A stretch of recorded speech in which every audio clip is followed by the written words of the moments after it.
मनोरमा की मां की मृत्यु के बाद मनोरमा और उसके बीमार पति घर में अकेले रह गए। मनोरमा के चाचा चमन अपने परिवार के साथ तुरंत मनोरमा के घर आ धमके। भैया, आप बीमार रहते हैं और लड़की को घर से बाहर काम करने के लिए भेजना ठीक नहीं है, इसलिए मैं अपनी पत्नी और दोनों बेटियों के साथ यहाँ चला आया ताकि आपको पैसों की परेशानी ना हो और हम लोग आपकी देखभाल कर सके। चमन और उसकी पत्नी ने मनोरमा के पिता को अपनी मीठी मीठी बातों में फंसा लिया। उन लोगों की नजर मनोरमा के घर को हड़पने पर थी। धीरे धीरे उनकी पत्नी और दोनों बेटियों ने मनोरमा को घर का नौकर बना दिया। मनोरमा के पिता की दवा का खर्च और उन्हें खाना देने के बदले मनोरमा की चाची उससे रगड़ कर घर का काम कराती। चाची की दोनों बेटियां कॉलेज में पढ़ने जाती थीं। मनोरमा भी अपने चाचा से कहती कि उसका कॉलेज में एडमिशन करा दिया जाए, लेकिन चमन किसी न किसी बहाने टाल देता।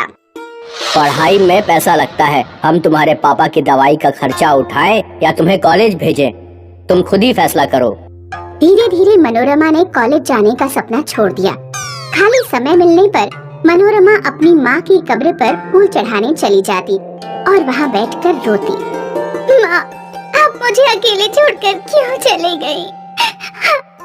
माँ, मैं आपके बिना बहुत अकेला महसूस करती हूँ। चाची और उनकी लड़कियों का व्यवहार बिल्कुल अच्छा नहीं है। मनोरमा अपनी माँ की कब्र के पास नाचा भी करती थी, क्योंकि उसकी माँ ने उसे नृत्य सिखाया था। गांव का सबसे अमीर आदमी था सेठ रामजीमल। रामजीमल के बेटे को नृत्य से लगाव था। एक दिन गांव में एक आदमी ढोल बजाकर घोषणा करने आया। सुनो सुनो सुनो, श्री राम जी मल के सुपुत्र अभिषेक विवाह करना चाहते हैं। आज से ठीक 3 महीने बाद उनके घर 3 दिन का नृत्य का कार्यक्रम चलेगा। जो भी लड़की अभिषेक के साथ अच्छा नृत्य करेगी, अभिषेक उसी से विवाह करेंगे। मनोरमा की चाची खबर सुनकर बहुत खुश हुई। सुनिए जी, हमारी दोनों बेटियां बहुत सुंदर हैं। अगर ये डांस सीख लें तो इनमें से किसी एक की जरूर रामजीमल के बेटे से शादी हो जाएगी। फिर रामजीमल की सारी धन दौलत हमारी बेटी की मुट्ठी में होगी।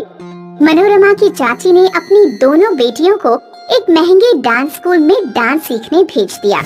उधर मनोरमा भी मन ही मन अभिषेक के साथ नाचने का सपना देख रही थी। जब भी वो घर में नाचना शुरू करती, उसकी चाची उसे कोई न कोई काम बता देती। चाची जानती थी कि मनोरमा की माँ ने उसे नाचना सिखाया है, इसलिए डांस प्रोग्राम से एक दिन पहले चाची ने मनोरमा से कहा, मनोरमा, अगर तुम सेठ रामजीमल के घर नाचने गई तो मैं तुम्हारे पिताजी की दवाई बंद कर दूंगी। 3 दिन के डांस प्रोग्राम की पहली शाम चाची अपनी बेटियों को लेकर प्रोग्राम में चली गई। मनोरमा भी चुपके उनके पीछे गई।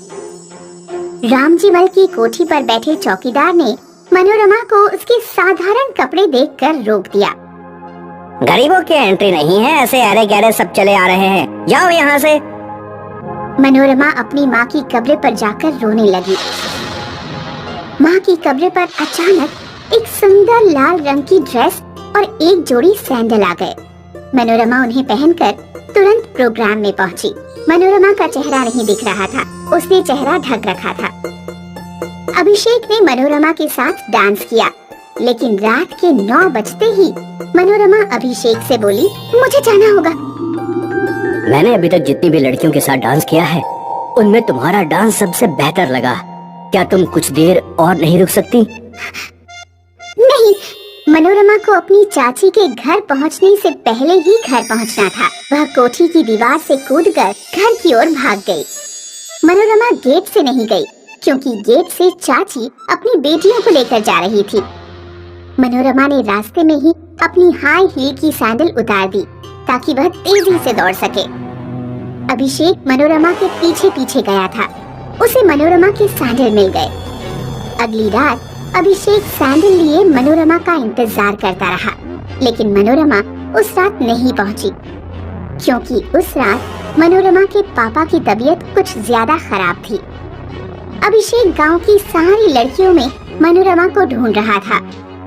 पिछली रात मनोरमा ने अपना चेहरा ढक रखा था, इसलिए अभिषेक को मनोरमा का चेहरा नहीं पता था। अभिषेक जिद पकड़ कर बैठ गया कि वह उसी लड़की से विवाह करेगा जिसकी ये सैंडल है। मनोरमा जब अगले दिन भी प्रोग्राम में नहीं आई तो अभिषेक सैंडल लेकर हर घर में उस लड़की को ढूंढने लगा जिसके पैर में सैंडल बिल्कुल फिट आ जाए।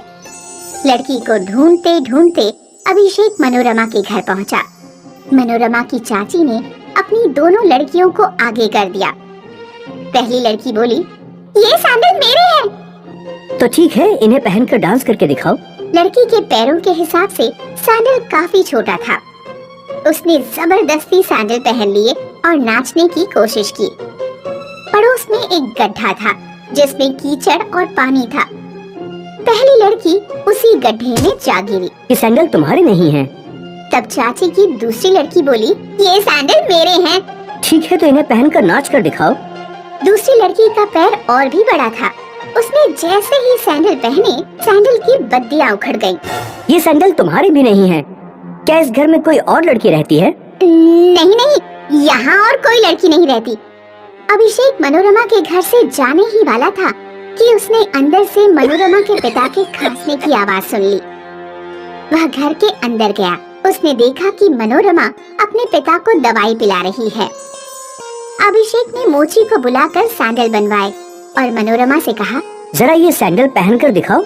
मनोरमा के पैर में सैंडल बिल्कुल फिट आ गए और उसने अच्छा डांस करके दिखाया। वो तुम ही हो जिसे मैं ढूंढ रहा था। अभिषेक ने मनोरमा से विवाह किया।